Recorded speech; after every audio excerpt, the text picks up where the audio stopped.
Covid is just other viral like other viral infection, लेकिन Covid के बारे में जो है वो हमारे यहाँ एक्सेप्टेंस की कमी यकीनी तौर पे देखी गई। एक्सेप्टेंस में कुछ हमारी ऐसी चीज़ें हैं जिस पे आप कहेंगे कि कुछ मिसकंसेप्शंस हैं, कुछ हमारे यहाँ जो है उसमें के ख़िलाफ़ प्रोपोगेंडा के तौर पे भी चीज़ें की गई, और जहन में हमें इसको इसी तरह से लेना है कि it's a world wide spread, जिसको पेंडेमिक कहेंगे आप, a viral infection which has taken so many life, which has taken so many miseries, particularly उस माशरे में जिसमें इसकी एक्सेप्टेंस जो है मुश्किल हो। तो हमारे यहाँ एक्सेप्टेंस की वजह से ज़्यादा मुश्किलात आई। अल्लाह का बड़ा एहसान है कि हम उतना शिकार नहीं हुए इस बीमारी से जिस तरह से तरक्की याफ्ता कंट्रीज़ और हमारे पड़ोस के जो ममालिक हैं, बिल्कुल हमसाया हमारे साथ वाले भी इसका शिकार रहे। जब तक कि हमारे पास इसकी एक प्रैक्टिकली ट्रीटमेंट अवेलेबल ना हो तो हमें ज़्यादातर ये कोशिश करनी है कि हम अपनी बॉडी को इम्यून कर लें और इतना पावरफुली इम्यून कर लें कि हमें ये इन्फेक्शन जो है वो ना लगे। उसके लिए हमें वैक्सीन के ऊपर जो है इन्हिसार करना पड़ेगा। हाँ, वैक्सीन जो है ये किस हद तक प्रोटेक्टिव है, कितने अरसे तक प्रोटेक्टिव है, और क्या वैक्सीन के बाद 100% प्रोटेक्शन हासिल हो जाती है, ये वो सवालात हैं जिस पे अभी कंप्लीट आंसर्स नहीं है, बिकॉज के इस बीमारी को आए हुए मुश्किल से 1.5 से पौने 2 साल हुए हैं। लेकिन अब तक जो वैक्सीन ने अचीव किया है उसकी मिसाल उस एयर बैग की सी है जो कि स्टीयरिंग व्हील इंजरी से बचाव के लिए अच्छी गाड़ियों में दस्तयाब होता है, और उन सीट बेल्ट्स की सी मिसाल है जो एक्चुअली एक्सीडेंट को तो प्रिवेंट नहीं करती लेकिन डैमेज कंट्रोल ज़रूर करती हैं। सो मैं समझता हूँ कि वैक्सीन्स को अहमियत देनी चाहिए। वैक्सीन्स की मुख्तलिफ वैरायटी पाकिस्तान में अवेलेबल है। वैक्सीन से के बारे में जो नेगेटिव प्रोपोगेंडा है उस पर हमें कान नहीं धरने चाहिए, और वैक्सीन को as soon as possible avail करना चाहिए, बिकॉज ये गवर्नमेंट हमें एक सहूलत के तौर पे दे रही है। कोविड-19 इन्फेक्शन ख़ुद एक रिस्क है फॉर थ्रोम्बोसिस, और अगर उसके मेडिकल थेरेपी या मैनेजमेंट पॉइंट्स में अगर हम देखें तो हम उसमें एंटीकोआगुलेंट देते हैं। सो अगर हम कहें कि जी वो क्या फिगर्स हैं कि कोविड-19 की वजह से कितने % लोगों में थ्रोम्बोटिक इवेंट होते हैं, यानी खून जमने के इवेंट होते हैं, तो हम कह सकते हैं वो 16.5% लोगों में है। जबकि अगर मशहूर ज़माना और बदनाम ज़माना बेचारे वैक्सीन, अगर हम एस्ट्राज़ेनेका की बात करें तो उनमें जो परसेंटेज ऑफ थ्रोम्बोसिस स्टडीज़ में आया है, खुसूसन ये ब्रिटिश स्टडीज़ में और यूरोपियन यूनियन की स्टडीज़ में, और खुसूसन ख़वातीन में अंडर 40 ईयर्स ऑफ एज, उसकी परसेंटेज आप सुनेंगे तो आप हैरान होंगे।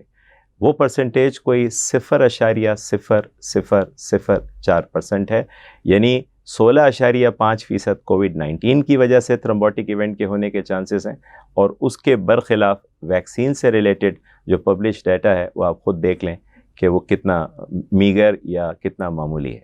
क्लिनिकली ये बहुत ज़्यादा मुमासलत रखता है कॉमन फ्लू के साथ, और कॉमन फ्लू में जिस तरह जिस्म में दर्द रहता है, बुखार रहता है, इसके अंदर भी बुखार और जिस्म में दर्द की कैफियत, लेकिन इसमें खांसी का एलिमेंट कॉमन फ्लू के मुकाबले में, चेस्ट अफेक्शन का एलिमेंट कॉमन फ्लू के मुकाबले में परसेंटेज वाइज ज़्यादा है। फिर मुख्तलिफ़ किस्म के और क्लूज़ हैं, फॉर एग्ज़ाम्पल कि डायरियल प्रेजेंटेशन आती है। फिर इसके अलावा हमारे यहाँ जो है जायके लॉस हो जाना, स्मेल का लॉस हो जाना, ये चीज़ें हैं। लेकिन कभी कभी ये बिल्कुल एटिपिकल तरीके से भी प्रेजेंट करता है जो फ्लू से मुख्तलिफ है। जैसे अभी रिसेंटली मैंने एक पेशेंट फेस किया जो सिर्फ हिकअप्स के साथ या हिचकियों के साथ मेरे पास आया। सो कभी कभी हमें इस पेंडेमिक के अंदर एटिपिकल प्रेजेंटेशंस को भी माइंड में रखना चाहिए। सबसे पहले तो उसे खुद से कोई टेस्ट नहीं कराना चाहिए, उसे अपने डॉक्टर से, जो फैमिली प्रैक्टिशनर है, उसी से रुजू करना चाहिए, बिकॉज वो बिल्कुल राइट इंडिविजुअल है, और being doctor a community leader, उसका काम है कि वो आप के लिए कोई टेस्ट अगर तजवीज़ करते हैं, उमूमी तौर पे जो डॉक्टर्स टेस्ट तजवीज़ करते हैं वो एक सिंपल टेस्ट है, उसको हम ब्लड CBC या ब्लड कंप्लीट काउंट और ब्लड CP जिसे ब्लड पिक्चर कंप्लीट पिक्चर भी हम कहते हैं, एक वो टेस्ट वो ऑफर करते हैं, एक C रिएक्टिव प्रोटीन, और एक टेस्ट जिसको आप रैपिड कोविड-19 रैपिड एंटीजन टेस्ट या कोविड-19 PCR वो चॉइस करते हैं। ये 3 बेसिक टेस्ट हैं जिससे हमें बहुत सारी चीज़ों का जो है इंफॉर्मेशन की सूरत में नॉलेज अवेलेबल होता है। बेस्ड ऑन दैट फिर आगे उसकी सीवियरिटी को असेस करने के लिए बहुत सारे और टेस्ट हैं।